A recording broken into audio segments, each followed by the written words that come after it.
Oh, that's cute. And he never It's a little tableau. Alright, so let's see what happens. Let's see what happens. Okay. And I'm supposed to be looking at him, that's right, when I'm Yes. serving the food, I Yes, just. that's, you know what, I'll move him Maybe like, you could put it maybe back I'll over. put him right in the front here, so that he can be looking and talking. She's Do you want me to serving hold him? him, I don't no, mind holding him like no, that. that's all right, that's, Okay. Like make reference to him here, okay? is this part of the plan? No, no, no. Just for one That's day is the story of what happens to a family when one of their children has chosen the wrong path. A kitchen, living room, common area. Setting, couch with TV, left of stage. Table, chairs, and dining plates to the right of the stage. 3 characters, Emma in her 50s, Jack in his 50s, Charlie in his 20s, a 3-foot cardboard head cutout. At Rise, Jack sits on the couch with a football tucked into his side. He channel surfs on the TV. Emma is at the kitchen table eating dinner. In the next seat to her is a cardboard build-a-head figure of her son's head and face, Charlie. She serves potatoes on his plate. I hope you like them. I made them special just for you. Oh, let me get that. You got a speck right on your chin. She takes a napkin from her lap and wipes away the food off of Charlie's face. So as I was saying, Joy was typing away, placing orders on her computer, and you never guess, who am I talking to? Him? The kid? Okay. Oh, okay.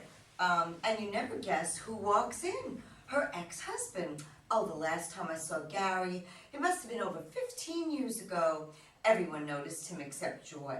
He still had that youthful gleam in his eyes. Tall, a great smile, just like yours.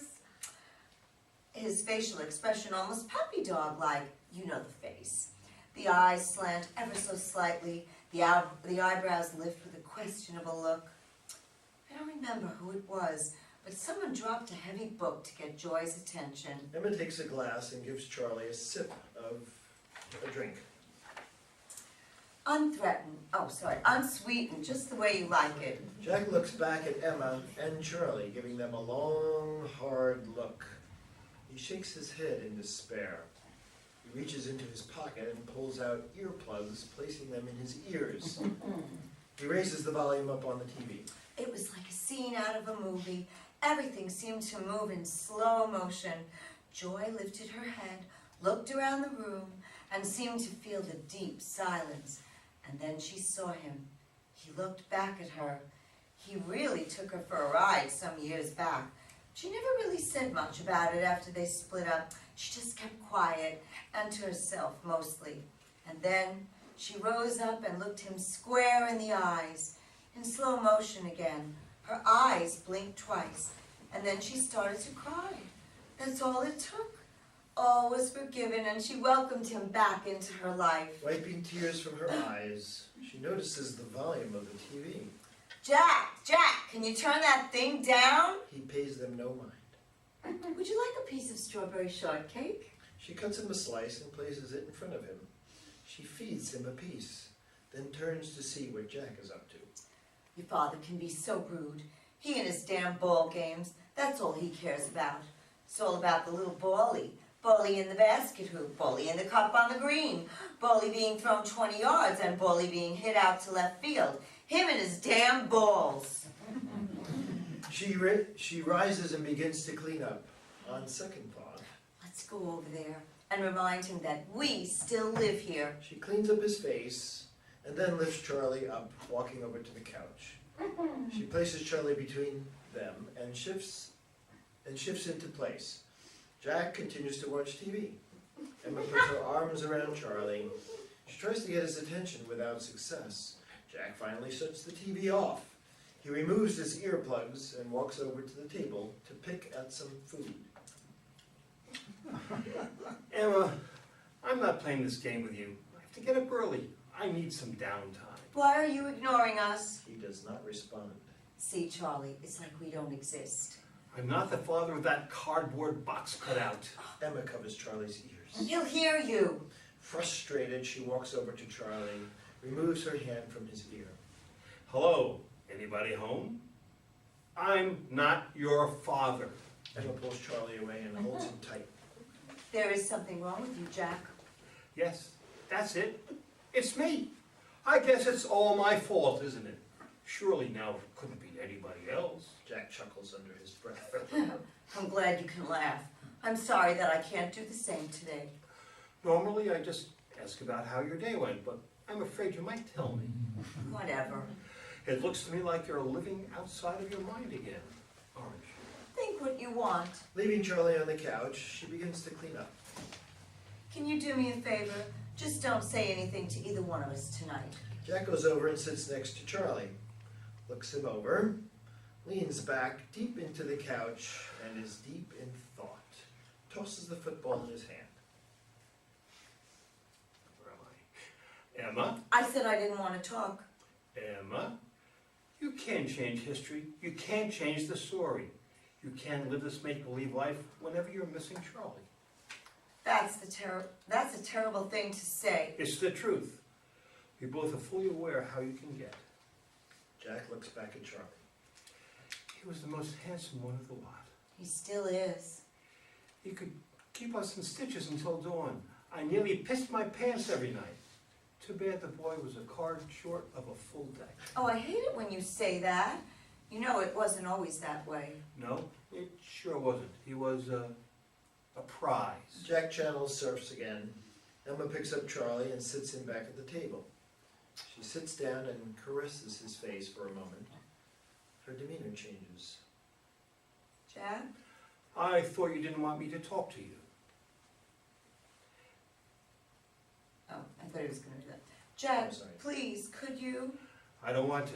Please, Jack, just for a few minutes. I need it today. I can't. It helps me to get through. Jack reluctantly walks over and sits at the table and pours himself a glass of wine. Damn you. She gives him a minute to adjust.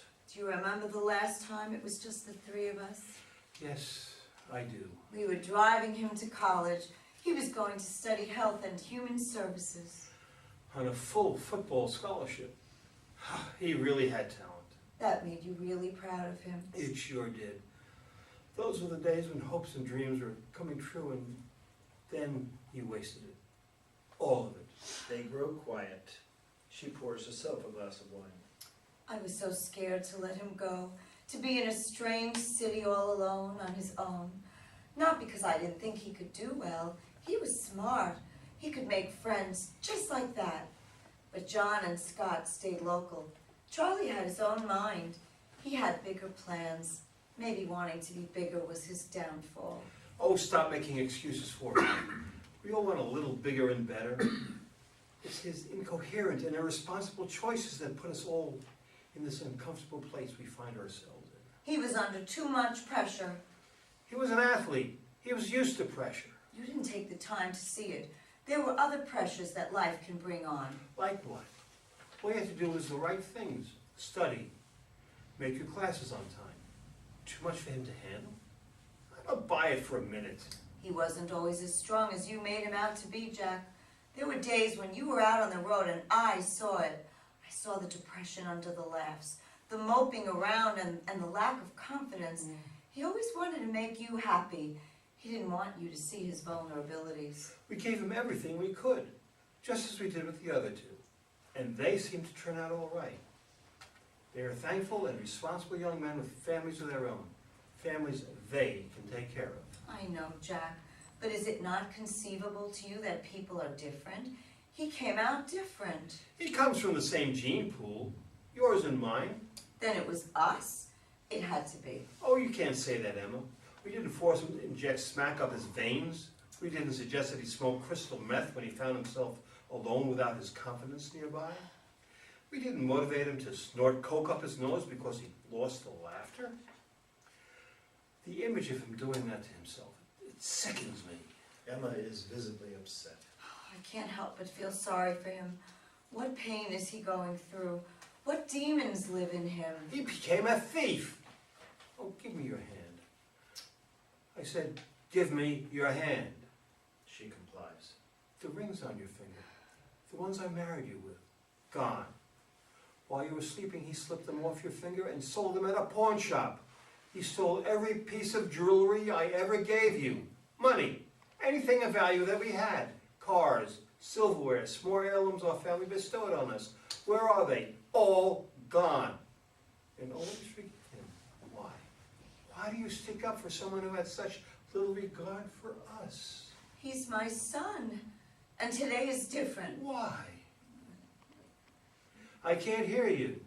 It's his birthday today. On this day, I gave birth to the promise of a new life, new beginnings of hope and fulfillment for our new baby, and for us as a family. He was beautiful and pure and good, and then something changed. I always ask myself, what did we do? What didn't we do? What could we have done better? But if you don't know the source of the problem, there's nothing to do until he can tell you in his own words. And that is something he has never been able to do. To tell us what happened to him. They mill around the house for a few moments. What kind of father forgets his kid's birthday? A hurt one. I heard that story you were telling him earlier. Was any of it true? Or was it just a way for you to forgive him with just a look? Even if it was just for one day. She tears up. While he was trying to make his life bigger, he was making ours a lot smaller. You know that saying? You are only as happy as your least happiest child. If that is the truth, then I'm miserable. I'm sorry, Em. We have to stick together on this one. Until he is clean and sober, he just can't be part of our lives. Otherwise, he will ruin us. Are you sure we didn't? I'm sure. Do you mind if we light a candle and sing to him? Is that going to make you feel better? It may. He gestures yes. She puts a candle in the cake and lights it. Strawberry shortcake. He loved it. And they begin to sing. Happy birthday to you. Happy birthday. The doorbell rings. They stop singing, and they're still. Did you order anything from UPS? I did not. Maybe it's the police? No, they would have called first. Do you think? Turn the light off, Em. We're not at home. But what if... The doorbell rings again. Make a wish. I can't. Not until... The doorbell rings again. On the count of 3. 1, 2, 3. Happy birthday, baby boy. They squeeze their eyes shut to make a wish, and blow the candles out together. Lights out.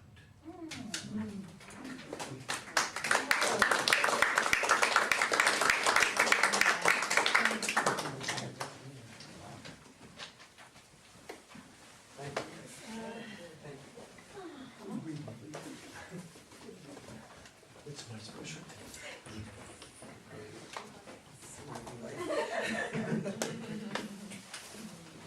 Nice visual. It's Karen. So, I was gonna write a story about, parents having a hard time letting their kids go to school. And they carried this around, and it was supposed to be humorous. Well, let's sit and eat dinner with us. Let's take them to the movies. Hey, let's put them in the car. And I didn't know, it wasn't coming out that way. And so it went, what is your deepest fear as a parent? And my son, this is Cameron, just went to college in September. What's my deepest fear? That it'll go wrong. That all your hopes and dreams and everything that you've made life out to be for him or her turns out to be the wrong side, not the positive side. Now that hasn't happened, thank God, but that's where the story took place, as opposed to the other way. And so it is with sadness, but hope. He is going to leave his college because he's not an academic. But we're making him go to another school as a junior college.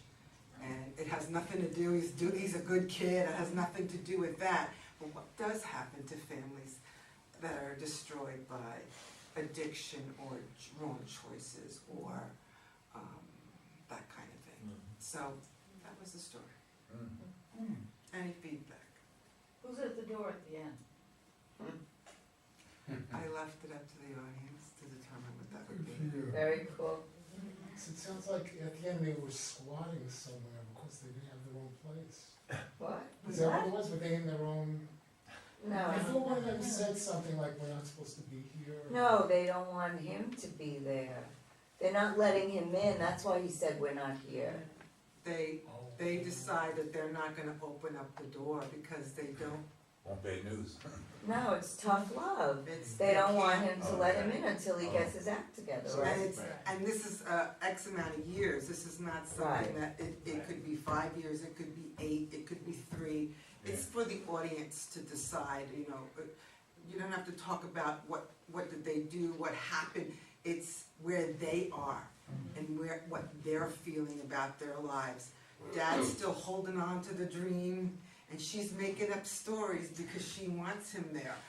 That's the psychological part that I hope comes out a Well, little. at first I thought, before I knew what happened, I thought, oh, he died, and she's like delusional, and she's Right, like yeah. keeping him alive through this Mhm. photo.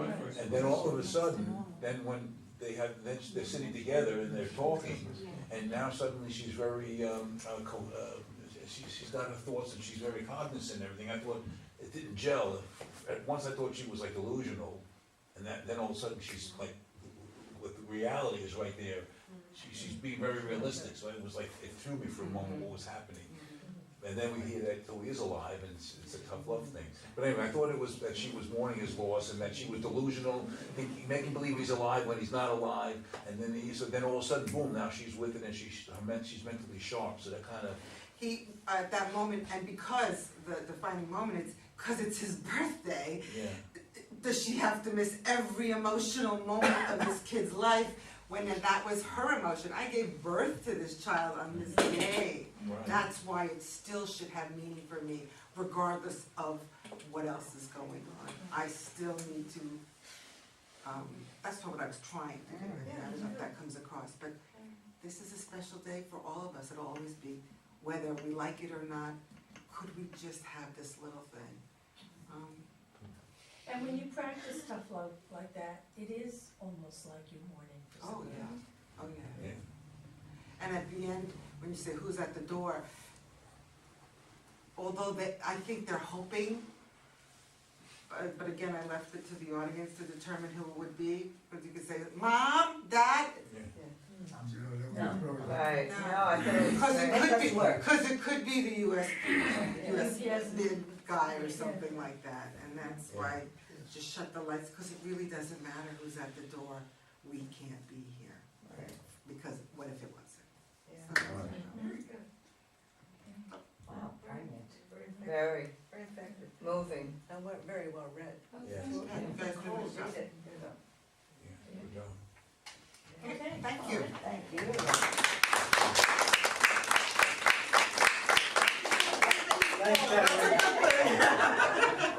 Okay, so this one is my fault, What is he doing? that His grandmother. I didn't